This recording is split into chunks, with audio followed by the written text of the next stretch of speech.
اعوذ باللہ من الشیطان الرجیم بسم اللہ الرحمن الرحیم۔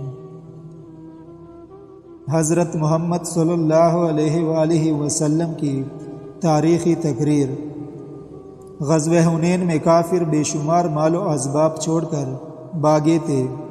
رسول اکرم صلی اللہ علیہ وسلم نے اس غنیمت کا سارا حصہ ان لوگوں میں تقسیم کیا جو نئے مسلمان ہوئے تھے، تاکہ ان لوگوں کا دل خوش ہو جائے۔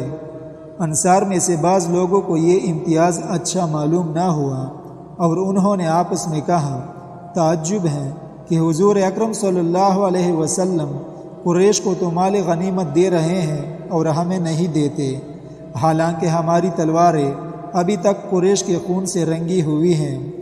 کسی طرح رسول مقبول صلی اللہ علیہ وسلم کے کانوں تک یہ بات پہنچ گئی تو آپ صلی اللہ علیہ وسلم نے انہیں ایک الگ جگہ جمع کیا اور ایک تقریر فرمائی اور کہا، اے انصار، میں یہ کیا سن رہا ہوں؟ کیا یہ سچ نہیں ہے کہ تم لوگ گمراہ تھے؟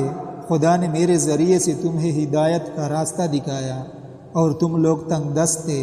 خدا نے میری وجہ سے تمہیں آسودہ کیا، تم لوگ آپس میں دشمن تھے، خدا نے میرے ہاتھوں تمہیں ایک دوسرے کے گلے ملایا۔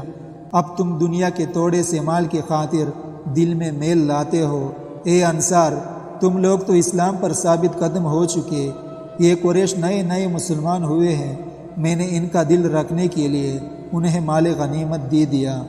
اے انصار، کیا تمہیں یہ پسند نہیں کہ دوسرے لوگ تو اونٹ اور بکری اپنے ساتھ لے جائے اور تم اللہ کے رسول کو اپنے گھر لے جاؤ؟